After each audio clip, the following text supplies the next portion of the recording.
Bueno, señores, entonces este nuevo video ya comenzaremos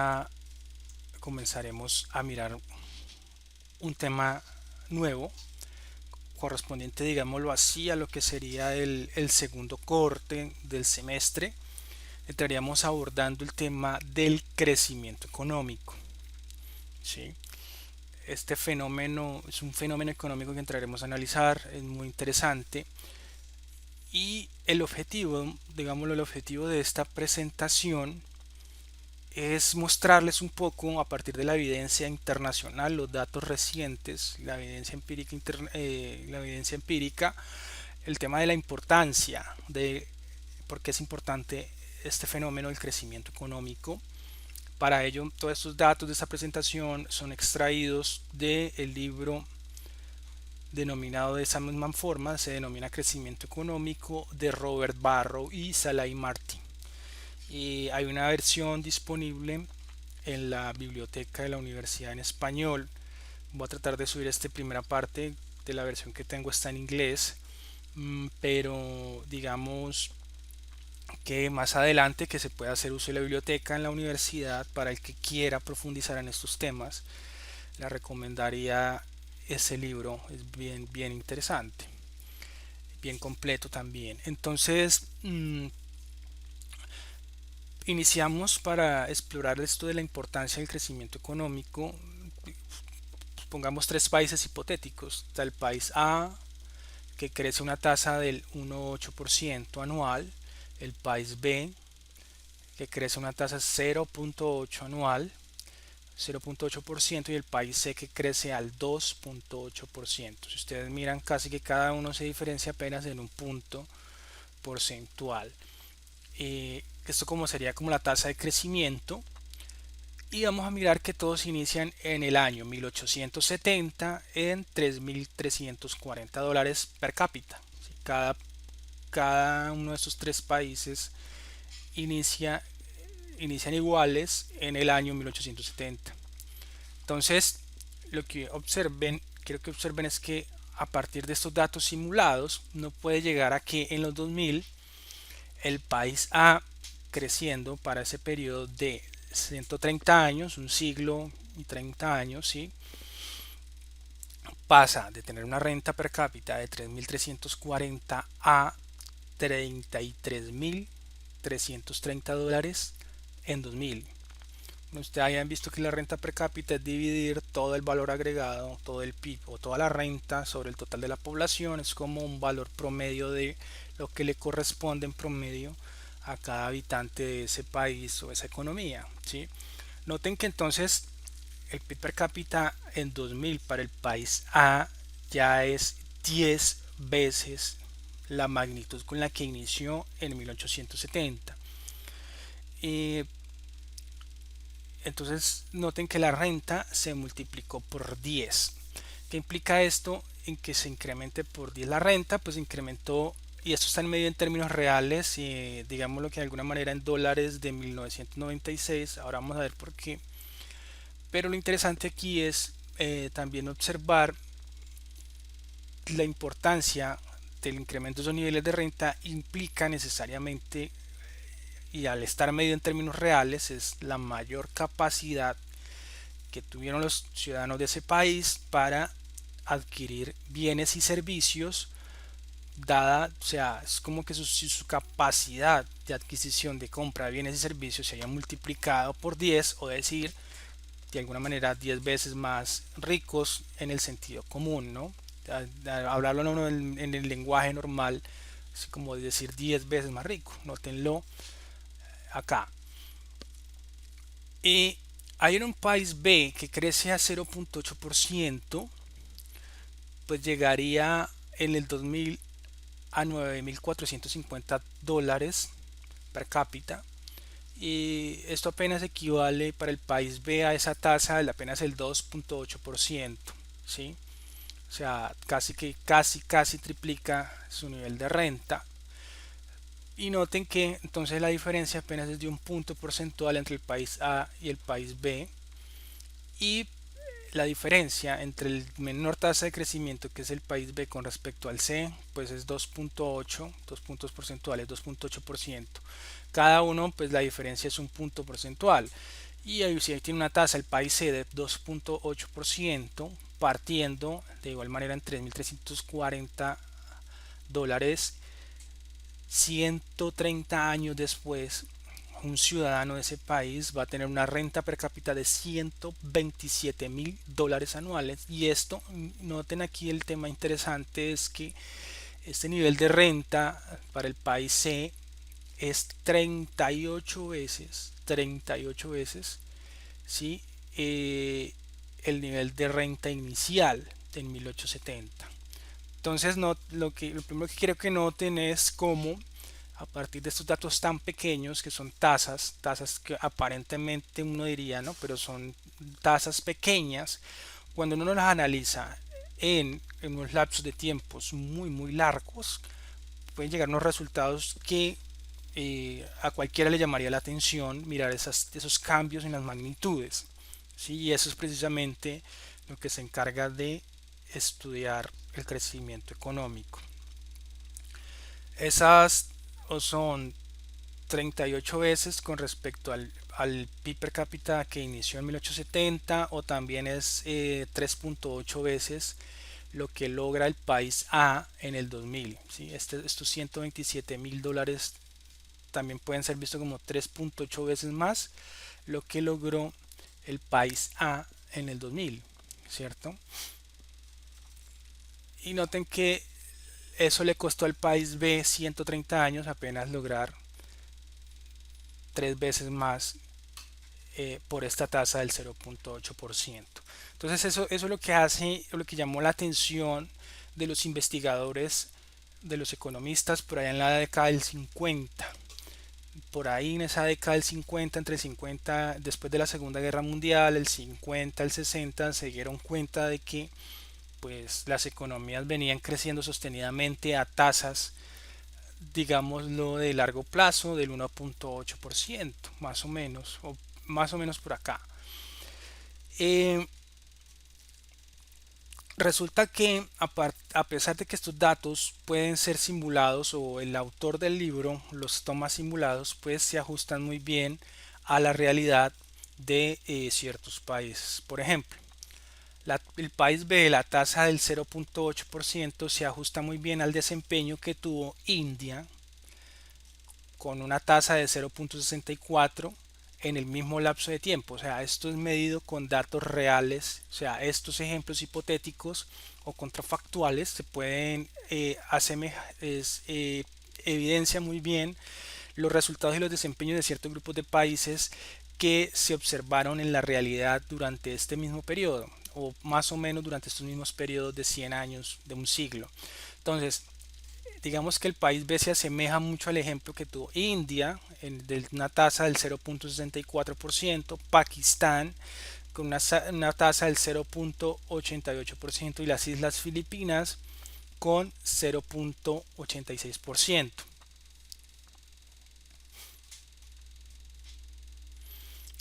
Eh, la tasa del 2.8% se asemeja a los resultados, por ejemplo, que tuvo Japón con 2.95% de tasa anual de crecimiento entre 1890 y 1990, o a Taiwán con una tasa de 2.75 entre 1990 y 1987, 1890, perdón, y 1987. Entonces, ahora bien, ¿quién es el país A? Pues resulta que el país A es exactamente esta tasa de 1,8%, y los datos con los que decidimos iniciar son datos reales. Este fue el país A, fue exactamente el desempeño que tuvo los Estados Unidos para exactamente este periodo. Inició con un nivel de renta de 3.340 dólares en el 1870 y termina el 2000 con este nivel de renta. Este país A es el país hipotético o de referencia, pues, para muchos del gremio de los economistas, es Estados Unidos. Sí, Estados Unidos.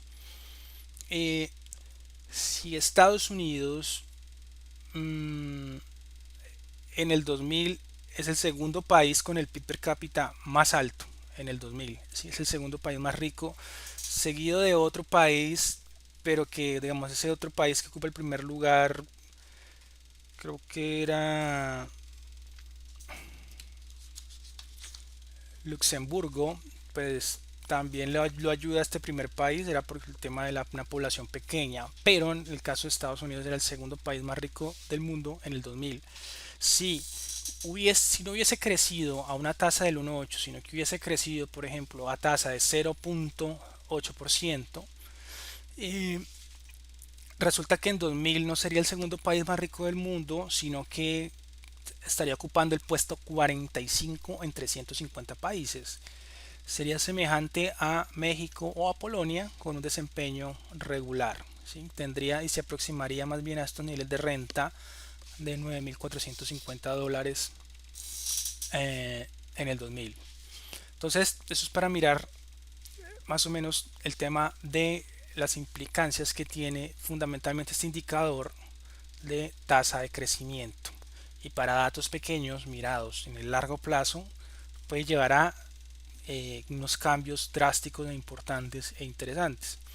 Entonces, lo que hemos dicho, ese era el fenómeno del cual se dio cuenta mmm, se da cuenta un tipo que se llama, un economista muy prestigioso, Robert Solow, en el 50 y por ahí en el 50-60 se da cuenta de ese fenómeno y comienza a estructurar o hace el aporte más o menos de la teoría del crecimiento económico, que se convierte en últimas por ser una rama muy prolífica en productividad, la literatura internacional, entonces se convierte prácticamente en una rama casi que independiente o tiene su lugar en diferentes pensum de las carreras de economía y también líneas de especialización a nivel de carreras y posgrados en economía. Noten que si Estados Unidos a la tasa que mantuviese, o sea, si Estados Unidos mantuviese su tasa a 1,8%, si la mantuviese, para que alcance estos $127,000 de renta per cápita anual, lo alcanzaría a la tasa del 1,8 en el 2074. ¿Sí? En el 2074 le costaría para alcanzar, o sea, este resultado con una tasa del 1,8%. Ahora, ¿qué vamos a ver acá? Vamos a ver el tema de la distribución del PIB per cápita. Miren aquí, este es el PIB per cápita al inicio de este periodo. Entonces, ¿cómo era la distribución de la renta para los diferentes tipos de países? Esto me muestra es un histograma. El histograma muestra la distribución. Aquí vemos que en la parte izquierda de la gráfica de este histograma están los más pobres, aquí por acá están los intermedios y hacia la parte derecha estarían los más ricos medidos como el PIB per cápita en 1960. Estos datos pues surgen de investigaciones o de las mismas investigaciones de Sala de Martín. Ahí lo referencia en el documento y utiliza ciertas técnicas que las explica en los pies de página del libro o en el mismo texto sobre cómo a partir de las comparaciones de monedas, utilizando el poder de el, la paridad de poder adquisitivo, un instrumento que se llama el PPA, ¿sí? Para homogeneizar las monedas, primero las nacionales por el tipo de cambio y después llevarlas todas a dólar, digamos, pero no se utiliza solo el tipo de cambio en sí solo, puede llevar a distorsiones. Entonces se utiliza el PPA, ¿sí? Y ahí se explica este tema para poder hacer comparables y llevar todos los valores de PIB, los temas de valor de PIB real, llevarlos todos a medición en dólares y a partir de ahí poder hacer este tipo de comparaciones. Eh, entonces, ¿qué es lo que nos muestra la gráfica? Bueno, entonces esta gráfica pues nos muestra para 113 países en 1960 componen la muestra y muestra el logaritmo del PIB per cápita real, digámoslo, en el eje de las abscisas, en el eje de las ordenadas, pues mide la acumulación de los diferentes países. Entonces, para cada una de estas barritas, pues hay un grupo de países, ¿cierto? No están todos. Y los que se muestran aquí en los cuadritos, pues son los países más representativos, ¿sí? Más representativos para cada barra. O sea, cada barra es un conjunto de países. Entonces, ¿qué nos dice la gráfica? Bueno, entonces muestra el logaritmo del PIB per cápita real de 113 países en 1960. El valor promedio es de 3.390 dólares. Esto está medido, o sea, a pesar de que son datos de 1960, pues están deflactados, son datos reales comparados a dólares de 1996, ¿sí? Entonces el valor promedio son 3.390 dólares per cápita en el mundo, ¿sí? Este es el PIB promedio per cápita y hay un desvío estándar de 0.89. Y es lo que nos dice la gráfica. Los países más ricos son la OCDE, los países de las OCDE, o sea, el club de países más ricos y unos pocos latinoamericanos. Ahí estaban Argentina y Venezuela. O sea, me está hablando de la parte derecha de la gráfica del histograma, ¿sí? La parte de aquí en el extremo derecho. En el intermedio estaba la mayor parte de América Latina y en la parte izquierda, entre los más pobres, pues están África, Asia, hay varios asiáticos y varios asiáticos estaban en el punto intermedio. Entonces vamos a ampliar acá, vamos a ampliar acá.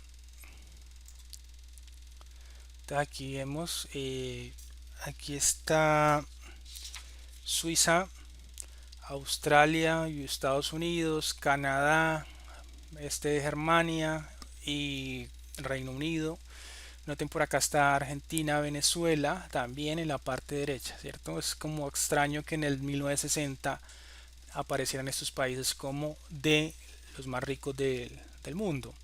Inclusive Argentina, un hecho anecdótico, Argentina en esa época era el país más rico de Latinoamérica y estaba a la paridad de los países más ricos del mundo del entonces. Sí, por aquí en el intermedio hace parte de países del Asia. Hay varios asiáticos en la parte intermedia junto con latinoamericanos.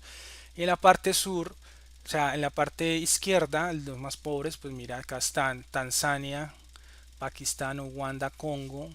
Algunos asiáticos, mire, por ejemplo, China aparece como pobre, India, y pero la gran mayoría eran países africanos, ¿sí? Eran países africanos.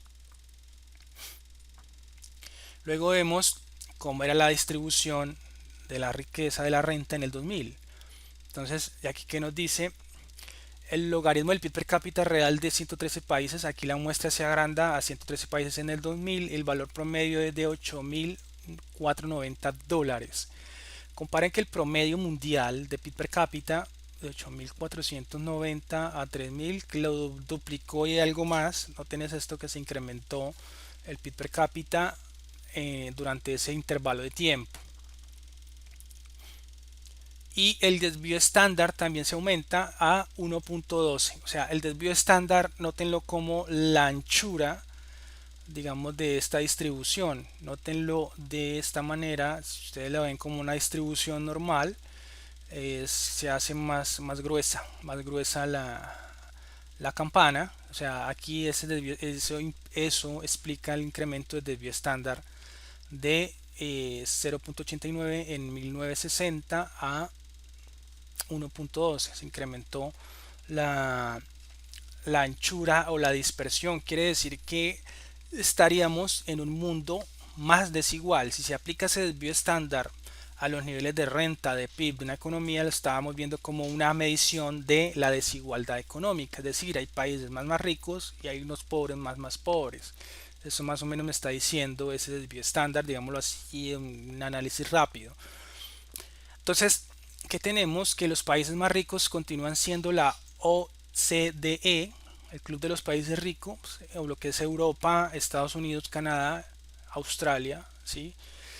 junto con el este asiático. Pero aquí ya vemos que ya el este asiático, varios países del Asia subieron al ranking de los países más ricos. En el intermedio, la mayoría de los restantes asiáticos, al igual que la mayoría de latinoamericanos, están en el punto intermedio, o sea, hay asiáticos latinoamericanos, y África continúa, la mayoría de países del África subsahariana, o sea, la parte sur del continente africano, que continuaron siendo pobres, los más pobres. Entonces, aquí ampliamos un poquito y vemos Estados Unidos, Luxemburgo, Australia, Canadá, Francia, Hong Kong, Japón, Singapur y Reino Unido en la parte superior. ¿Sí? Y aquí continuamos. Por aquí hay algunos interesantes en la parte intermedia: Chile, México, Argentina. Argentina baja la parte intermedia, Brasil, Colombia, ya varios no, latinoamericanos, casi que todos se ubican en la parte intermedia, pero miremos a China por acá, Indonesia también que subió, y también algunos, pero en su mayoría en los pobres, pobres en la parte izquierda: Tanzania, Etiopía, Sierra Leona, Madagascar, Nigeria, Mozambique, Uganda, ya todo se acumula en la parte África. ¿Sí? Eso es como para mirar la foto exactamente en ese periodo, para mirar el cambio entre 1960 y 2000, es decir, lo que ocurrió en 40 años, ¿sí? Entonces, noten algo interesante: si Tanzania creciera a la tasa de largo plazo de Estados Unidos, o sea, el 1.8%, tardaría 235 años en alcanzar la cifra de PIB per cápita de Estados Unidos de 2000. O sea, le costaría a Tanzania, el más pobre, en este caso ya en los 2000, el que tuvo el país más pobre, en la foto del 2000 que tenemos acá, si creciera 1.8%, pues tardaría 235 años solo para alcanzar el nivel de PIB per cápita de Estados Unidos de 2000. Pero si creciera la tasa de largo plazo de Japón, o sea, 2.75% anual, necesitaría solo 154 años para alcanzar a Estados Unidos del 2000. Entonces, no tenés que los pequeños cambios en esa tasa, en ese indicador de tasa de crecimiento, pequeñas variaciones en el largo plazo, nos pueden mostrar cosas muy interesantes, pero también preocupantes, porque prácticamente si Tanzania lograra sostener una tasa de 1.8, pues le costaría casi 2 siglos y 35 años, mientras que a 2.75 promedio anual necesitaría casi un siglo y medio. O sea, pero igual, ¿qué esperanza tendría, por ejemplo, ese tipo de país, su población, para aumentar sus niveles de calidad de vida, incrementar sus niveles de renta y por lo tanto su adquisición de bienes y servicios y por lo tanto su mejora en calidad de vida? Pues prácticamente están muy lejos, muy lejos, ¿sí?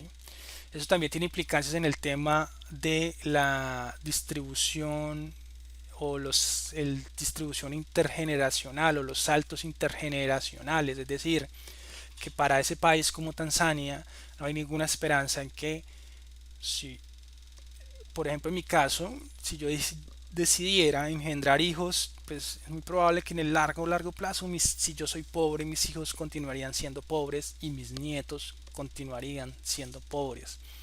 No habría una esperanza de que mis hijos o mis nietos dieran un salto en la distribución y en el futuro pudieran tener una mejor calidad de vida o niveles de más altos en los niveles de renta en comparación con el mundo. Entonces, por eso la importancia del tema del crecimiento económico.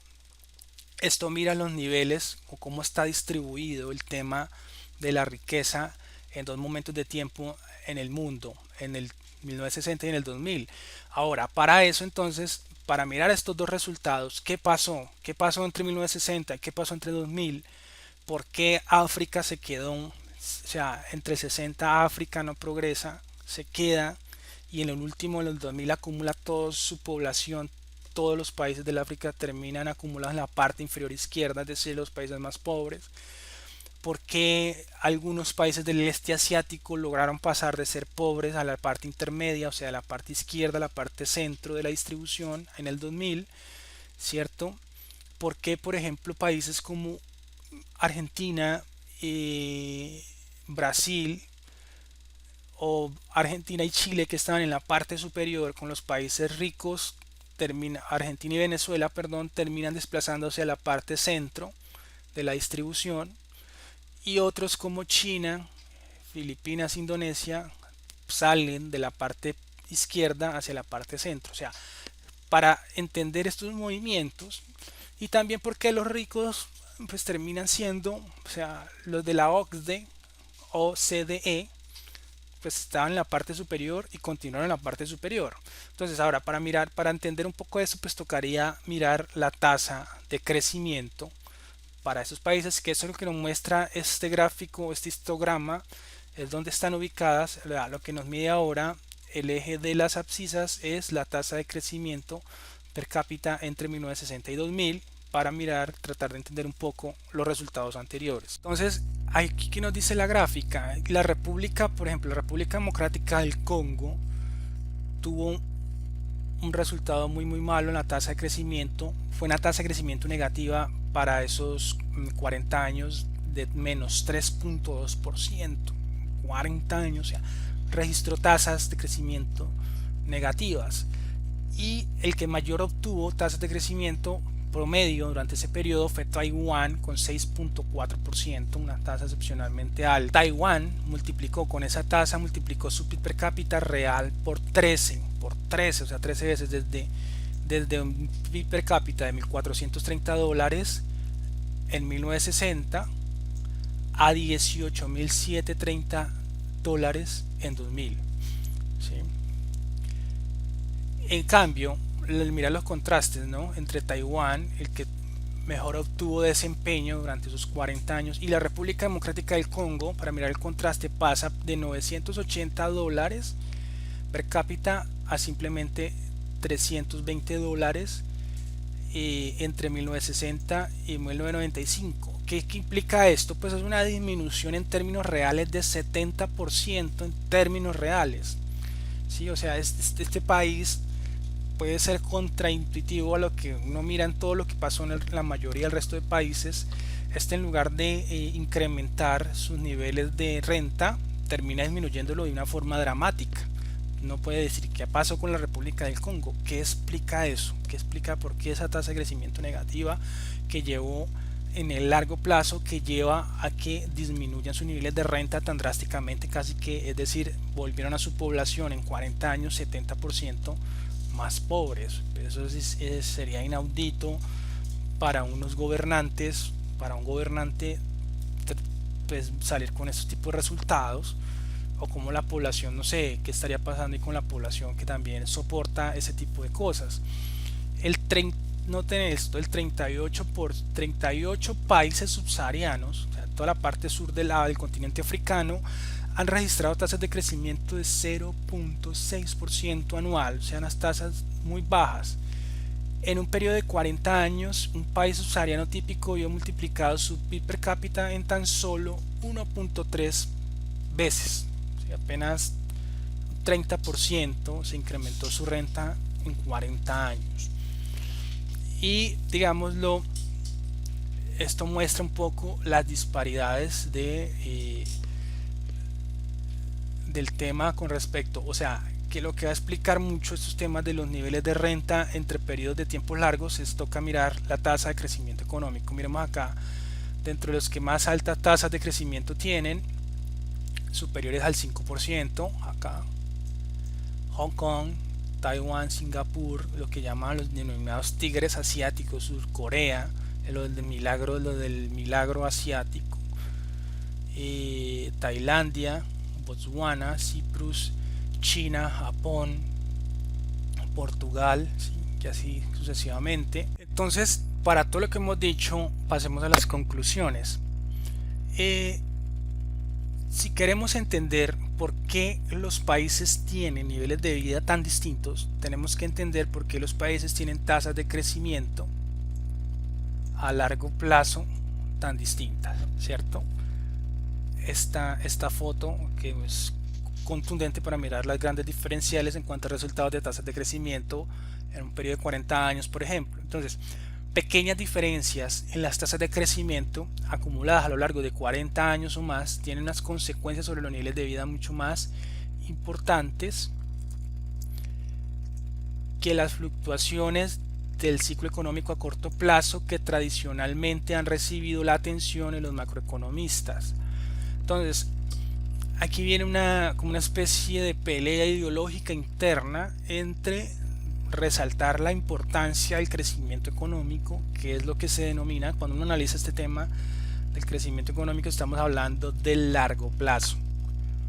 Y aquí entonces por eso dice que las fluctuaciones del ciclo económico, o sea, las consecuencias sobre los niveles de vida mucho más importantes que las fluctuaciones del ciclo económico a corto plazo, que es lo que ocupó gran parte del tiempo de los economistas con la obra de Keynes, y el tema de lo que es Keynes y los keynesianos y el modelo ISLM es para analizar las fluctuaciones del corto plazo, o sea, inferiores por términos de un año, menos, 2 años, 3 años, y mirar el comportamiento del ciclo económico, que es la suba y baja del PIB, y analizar las crisis.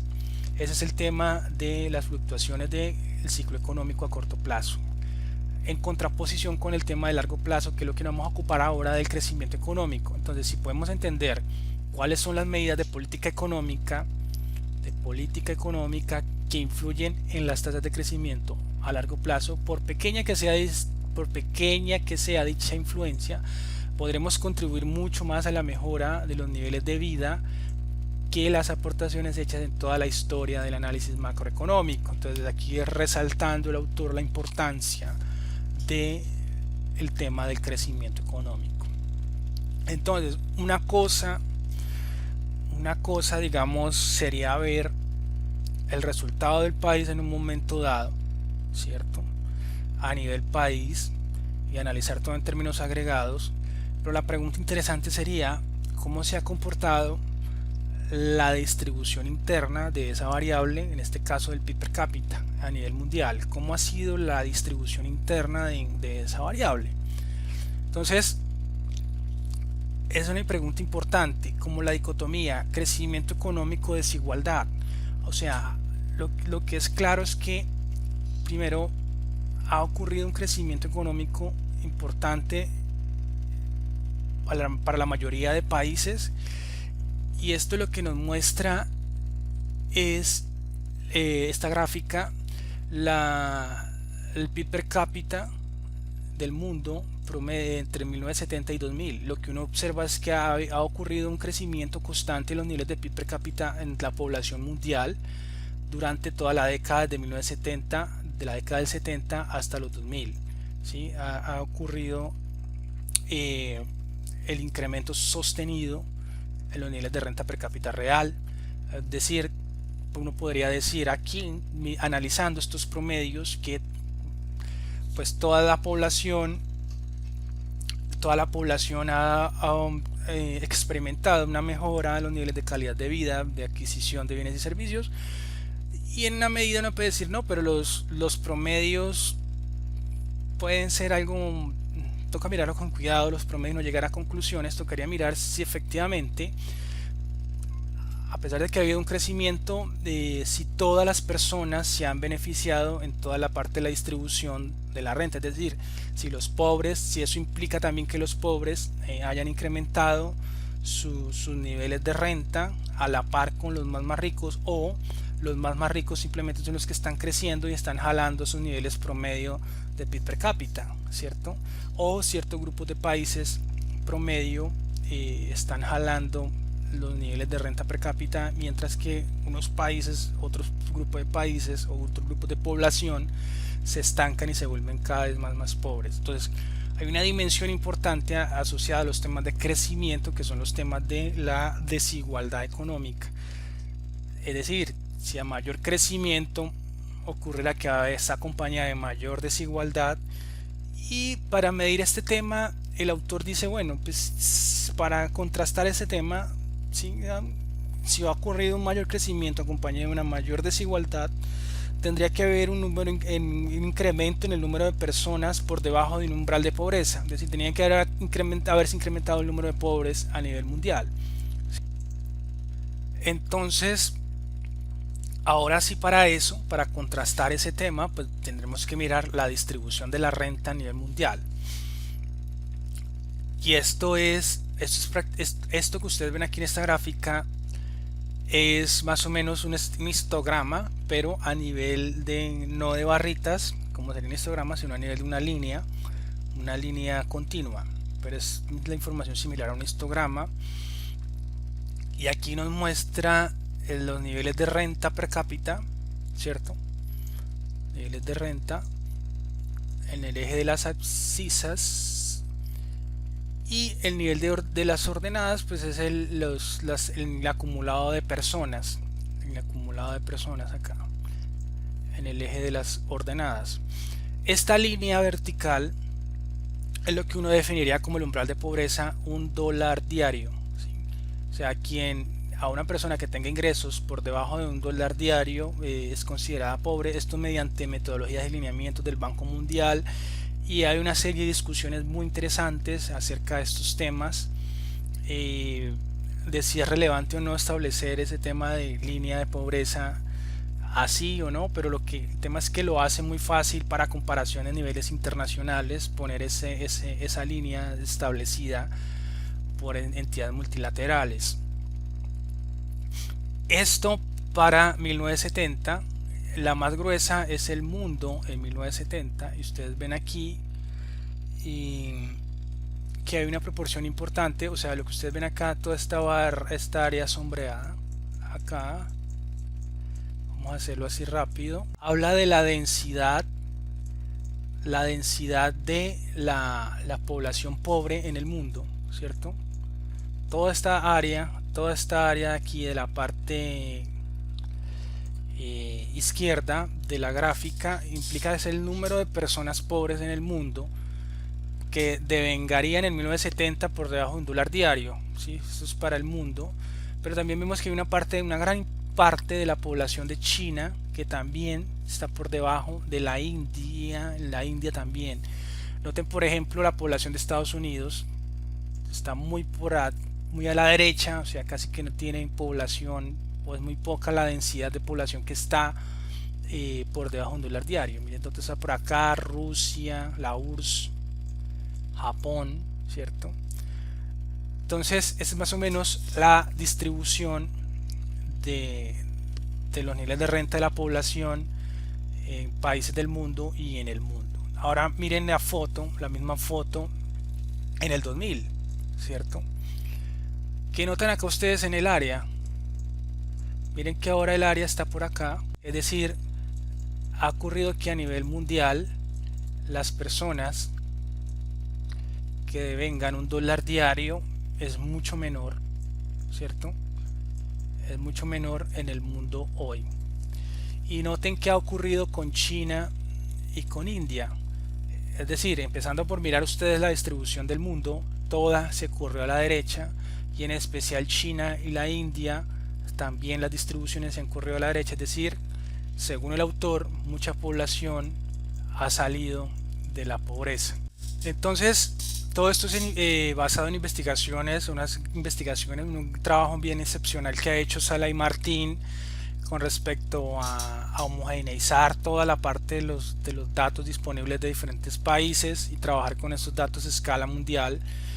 Y por ejemplo, entonces lo que está diciendo entonces es que mientras que en el 1970 el 20% de la población mundial estaba bajo línea de pobreza, en el 2000 era apenas el 7% de la población mundial. Y es interesante ver cómo la distribución China e India, por ejemplo, se han corrido a la derecha, e inclusive toda la distribución de la población mundial se ha corrido a la derecha. Esto para contrastar y decir que el bienestar de la población se ha incrementado bastante debido por el tema de los niveles de renta per cápita entre 1970 y 2000 en todo el mundo ha sido constante. Entonces, uno mirando la distribución es para contrarrestar ese tema entre el dilema mayor crecimiento, mayor desigualdad. Y el autor afirma que efectivamente ha ocurrido unos mayores niveles de crecimiento durante la segunda mitad del siglo XX, pero también acompañado de una menor desigualdad, esto medido con respecto al número de pobres, de población pobre en el mundo. Él hace la cuantificación y, por ejemplo, entonces esto nos muestra las tasas de pobreza, la incidencia, el indicador de incidencia de la pobreza medido como un dólar, persona que ingresa un dólar diario, menos de un dólar diario o hasta un dólar diario, ¿cierto? Entonces miren que en 1970, eso es lo que decía, empezábamos con el 20% de la población mundial y que empieza a disminuir significativamente hasta llegar a niveles del 7% en 2000. Entonces una reducción constante y significativa de la pobreza. ¿Qué más nos dice el autor? Entonces aquí lo que hace es sacar el número de pobres, la proporción de población por debajo de la línea de pobreza medida como un dólar diario por regiones mundiales. Entonces tiene África, Latinoamérica, el este de Asia, sudeste asiático, norte de África, Europa y Asia Central. Y lo que va a mirar es que lo que concluye es que para las regiones donde ha ocurrido un buen desempeño en tasas de crecimiento para estos periodos, para el periodo 1970 a 2000, ¿sí? Las regiones, o sea, estas regiones donde se muestra la parte descendente en la proporción de su población pobre, todos estos, ¿sí? Estamos hablando de Surasia, el medio oeste y África, el norte de África, esta parte, Latinoamérica por ahí tuvo un buen desempeño, se estancó en los 80, denominada década perdida, e incrementó otra vez su nivel de pobreza. Aquí no se ve bien el desempeño de Latinoamérica por, digamos, relativamente el volumen de población tan bajo con respecto al resto de continentes o de regiones. Pero básicamente la idea que nos muestra el autor es que las regiones que obtuvieron una gran disminución en la proporción de su población pobre, como los que estoy señalando acá, estas regiones, el hecho empírico también acompañado es que esas regiones también tuvieron un buen desempeño aceptable o bueno en los niveles de tasa de crecimiento durante ese periodo. El caso, el gran contraste ha sido África. ¿Sí? África ha tenido tasas de crecimiento muy pequeñas, los países africanos, y también su población se ha incrementado de manera significativa la participación de población pobre para la parte de la región de África.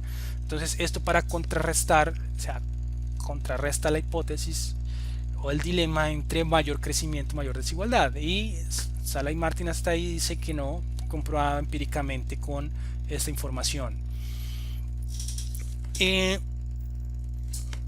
Regularidades empíricas en relación con el crecimiento económico.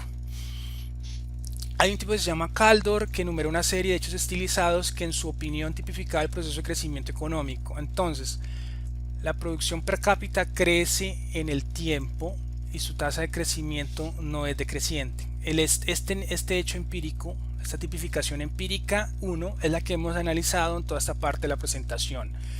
El capital físico por trabajador crece en el tiempo, la tasa de rentabilidad per cápita es aproximadamente constante, la tasa de rentabilidad del capital es aproximadamente constante, el ratio capital físico entre producción es aproximadamente constante, el ratio capital físico producción, es decir, Y sobre K, más adelante vamos a ver eso.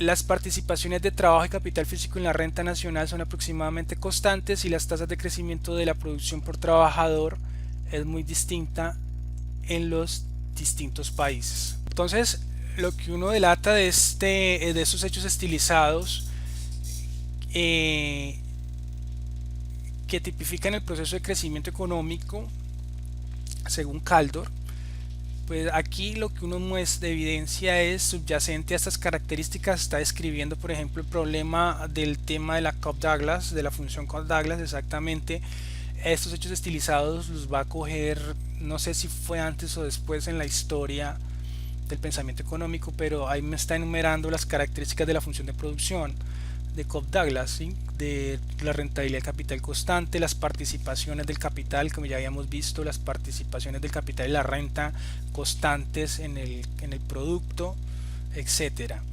Entonces, ¿qué les comento aquí esta parte? La característica 1, 2, 4 y 5 parecen ajustarse razonablemente bien en los datos a largo plazo de los países desarrollados actuales. El tercer rasgo de caldo relativo a la estabilidad de las tasas reales de rentabilidad parece estar fuertemente influenciado por la experiencia de Reino Unido. Esto es para el tema, digamos, de discusión.